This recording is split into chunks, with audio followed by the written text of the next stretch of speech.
일이라고 얘기를 하는 거예요. 그만큼 사람은 영에 대해서 아무것도 모르는 거예요. 할렐루야. 고린도전서 1장 21절 같이 읽어보겠습니다. 하나님의 지혜에 있어서는 이 세상이 자기 지혜로 하나님을 알지 못하므로 하나님께서 전부에 미련한 것으로 믿는 자들을 구원하시기를 기뻐하셨도다. 아멘. 그러니까 하나님의 지혜로 이 세상을 살펴보니 사람들이 자기 지혜로는 하나님을 알지 못한다는 거예요. 왜 모르냐? 하나님의 영이시기 때문에. 영이시기 때문에 뭐 눈에 보이는 것도 없고 만져지는 것도 없고 들리는 것도 없고, 근데 그 하나님을 믿으라고 하니까 안 믿는 거예요. 없다고 생각을 하고. 그래서 예를 들어서 친구야 놀러가자, 아니면 이번에 웨이메이커가 새로 생겼다는데 정말 커피가 맛있고 빵이 좋다더라, 가자. 그러면 다 좋아요. 혼자 가는 것보다 같이 가는 게 좋으니까. 또는 이번에 뭐 옷이 굉장히 싸게 나온 신상 옷가게가 있다더라, 그러면 다 좋아요.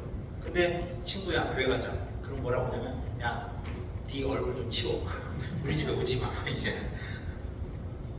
친하니까 그렇게 농담식으로, 아니면 꺼져, 이런 식으로 얘기를 하잖아요.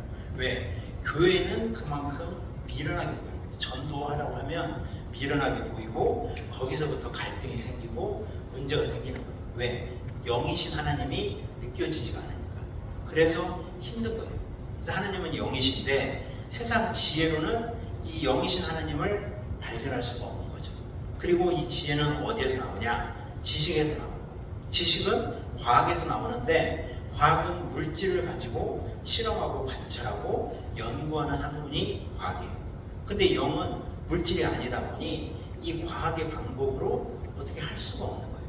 그래서 이 과학은 영에 대해서 아무것도 알 수가 없고, 이 과학이 근본된 우리의 지식으로는 영이신 하나님을 알래야 알 수가 없는 거예요.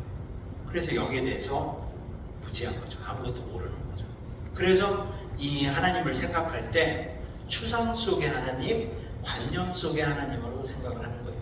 이 추상 속의 하나님이라는 건 뭐냐면 하나님을 추측하고 상상을 해요. 하나님이 살아계시면 이런 분일 거예요. 어떤 자기의 고정관념으로 하나님을 끌어들이는 거예요. 그러면서 완전히 하나님을 자기 중심적으로만 하나님을 바라보는 거죠. 그러니까 정말 놀라운 게 뭐냐면 예전에 미국을 우리가 몰랐을 때는 사람들한테 자기가 미국을 갔다 왔다, 거기 갔더니 나라가 엄청나게 크고 너무나 좋다더라.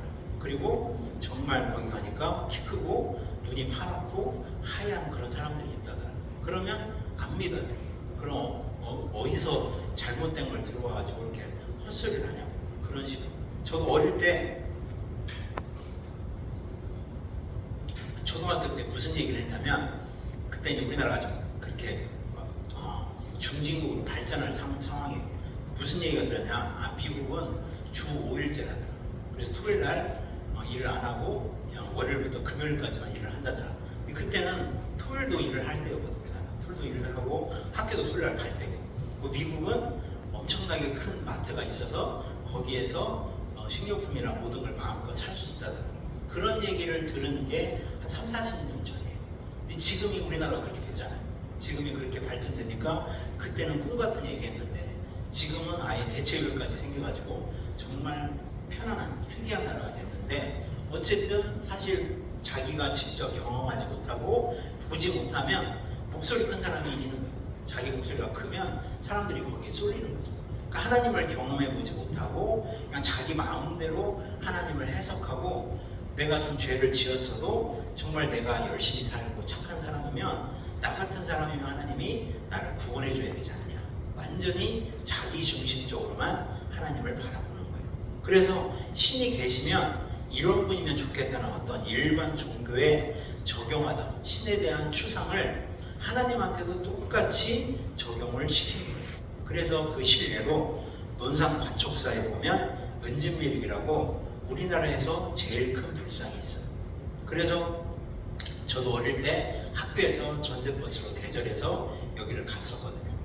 그때 애들이 많을 때, 그때는 저출산 시대가 아니라 애들이 바글바글 할 때, 그래가지고 차 수십 대로 해가지고 갔는데, 가서 내려가서 보니까 관촉사라는 절이 있고 절 바깥에 응집미로 불상이 있어요. 이게 굉장히 커요. 18m면 아파트 6층 높이에요. 어마어마하게 큰 불상이 있고 그 옆에 그 생수터가 있더라고요. 생수 먹고 이 불상 한번 보고, 저도 어릴 때 교회를 다녔으니까 별로 불교 관심이 없죠. 그러니까 특이하게 생겼네 하고는 놀다가 선생님이 가자 하니까 온 거예요. 그러니까 어릴 때는 이 불상에 대해서 아무 관심이 없었어요. 그냥 말하자면 국보라고 하니까 신기해서 쳐다본 거죠. 근데 어른이 돼서 자세히 보니까 귀가 턱보다 큰 거예요. 그래서 거기 있는 해설사한테 물어보니까 왜 이렇게 귀를 크게 만들었습니까 하니까 그 사람들의 이 영혼을 다 들어가지고 이 석가모니라는 초월자가 있다면 이걸 해결해 줬으면 좋겠다 해서 이렇게 크게 만들었다는 거예요. 이 이마의 점은 뭡니까 했을 때 너무 힘들면 소리도 못 내니까 마음의 눈으로 사람들의 어려움을 통찰해 주기를 원한다고 이렇게 만들었다는 거죠. 근데 냉정하게 현실을 바라보면 이게 진짜 석가모니 얼굴이냐는 거예요. 그리고 얼굴이냐 아니냐를 떠나서 이런 돌이 무슨 사람들의 소원을 들어주고 무슨 사람들의 이 마음의 어려움을 해결해 줄 수 있냐 이거죠. 한마디로 그냥 자기가 바라보고 그냥 위안을 얻는 거지, 이 하나의 돌이잖아요. 일종의 돌인데 무슨 신통력이 있고 무슨 능력이 있냐는 거죠. 하나의 그냥 미신같이 그냥 큰 바위에다 놓고 절하고 그걸 조금 정교하게 다듬은 것밖에 안 되는 거예요. 근데 사실은 이게 아무 의미가 없는 허망한 것인데 그냥 사람들이 이런 걸 보고 절하고 그냥 마음의 의지를 삼는 것 뿐이라는 거예요. 그래서 일반 종교는 이런 석가모니 같은 우상이 있고 자기들이 원하는 이상이 있고 교리가 있고 예식과 의전을 합쳐서 만든 것이 일반 종교예요.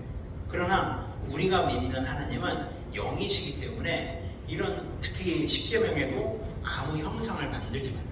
우상 숭배를 철저히 배격하기 때문에 이런 것이 없는 거예요. 제가 어릴 때 그 절에 가보면 입구에 사천왕상이라고 해서 엄청나게 무섭게 생긴 그 4명을 그려놨어요. 그게 뭐냐?